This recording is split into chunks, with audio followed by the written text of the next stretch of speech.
Curd റൈസും റായ്ത്തയും പിക്കിളും കിഡിലൻ കോമ്പിനേഷനാണ്.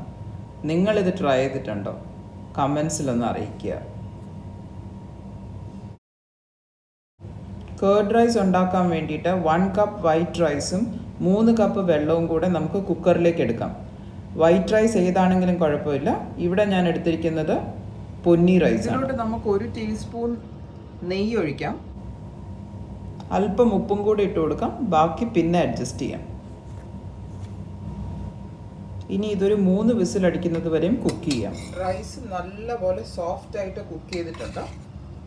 ഇനി ഇത് നമുക്ക് ചെറുതായിട്ടൊന്ന് ഉടച്ചെടുക്കാം, മാഷ് ചെയ്തെടുക്കാം. ഇതിപ്പോൾ ഞാനൊരു ബൗളിലോട്ട് മാറ്റിയിട്ട് ചെറുതായിട്ടൊന്ന് ഉടച്ചെടുക്കാം.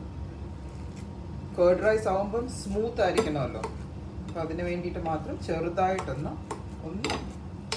മിക്സ് ചെയ്യാം, മാഷ് ചെയ്യാം. 1.5 കപ്പ് തിക്ക് കേർഡ് ഒഴിക്കാം.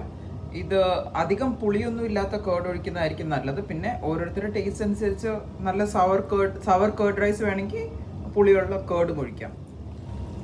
ഇനി ഇത് നല്ലതുപോലെ ഒന്ന് മിക്സ് ചെയ്യാം. ടേസ്റ്റ് നോക്കിയിട്ട് ആവശ്യമുള്ള ഉപ്പും കൂടെ ഇട്ട് കൊടുക്കാം. ഞാൻ ഉപയോഗിച്ച കേർഡ് ഭയങ്കര കട്ടിയായിരുന്നു, അപ്പം ഞാനൊരു 1/4 കപ്പ് വെള്ളവും കൂടെ ഒഴിച്ച് അഡ്ജസ്റ്റ് ചെയ്തിട്ടുണ്ട് കൺസിസ്റ്റൻസിക്ക്. ഇതാണ് കേർഡ് റൈസിൻ്റെ കൺസിസ്റ്റൻസി.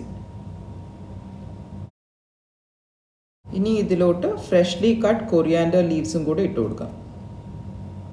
കേർഡ് റൈസിനകത്ത് നമുക്ക് കാഷ്യൂനട്ടും കിഷ്മിഷും നെയ്യിൽ വറുത്തിടാം. ഇത് ഓപ്ഷണലാണ്, പക്ഷേ കേർഡ് റൈസിൻ്റെ ടേസ്റ്റ് ഒന്ന് വേറെ തന്നെ ആയിരിക്കും.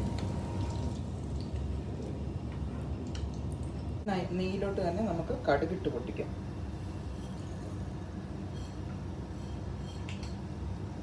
2 ഉണക്കമുളക് പൊട്ടിച്ചത്, 3-4 പച്ചമുളക് അരിഞ്ഞത്, 1 ടീസ്പൂൺ ഇഞ്ചി ചോപ്പ് ചെയ്തത്, പിന്നെ 1 തണ്ട് കറിവേപ്പിലയും കൂടി ഇട്ട് നമുക്കിതൊന്ന് ഫ്രൈ ചെയ്തെടുക്കാം. ഇത് ഈ കേർഡ് റൈസിലോട്ടിട്ട് ഒന്ന് മിക്സ് ചെയ്യാം. ഇതുപോലൊരു കേർഡ് റൈസ് ആർക്കും കഴിക്കാൻ കൊതി വരും. സിമ്പിളായി ഏറ്റവും എളുപ്പത്തിൽ ഒരു അടിപൊളി കേർഡ് റൈസ് റെഡിയാണ്. എല്ലാവരും ട്രൈ ചെയ്ത് നോക്കുക.